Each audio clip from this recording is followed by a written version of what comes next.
Welcome to యూబీటెక్ influencer. ఈరోజు విండోస్లో కొత్త option చెప్పుకుందాం. అదేంటంటే రిజిస్ట్రీ. దాన్ని ఓపెన్ చేయడానికి హోల్డ్ డౌన్ ద విండోస్కి and press R run window open అవుద్ది. రెజిడిట్ అని టైప్ చేసి ఓకే కొట్టండి, రిజిస్ట్రీ ఓపెన్ అవుతుంది.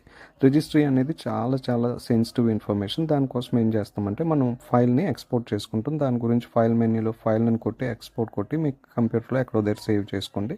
ఇన్ కేస్ ఏదైనా రాంగ్ థింగ్ అయితే మనం ఇంపోర్ట్ చేసుకోవచ్చు.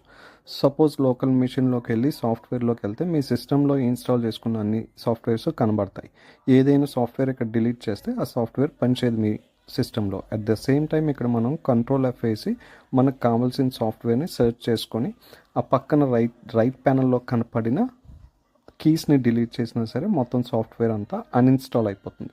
రిజిస్ట్రీ అనేది చాలా సెన్సిటివ్ కాబట్టి దాన్ని ఏమీ చేయకుండా ఉండడమే బెటర్. బట్ మీకు ఒక చిన్న నాలెడ్జ్ కోసమని ఈ వీడియో చేశాను. Thank you for watching.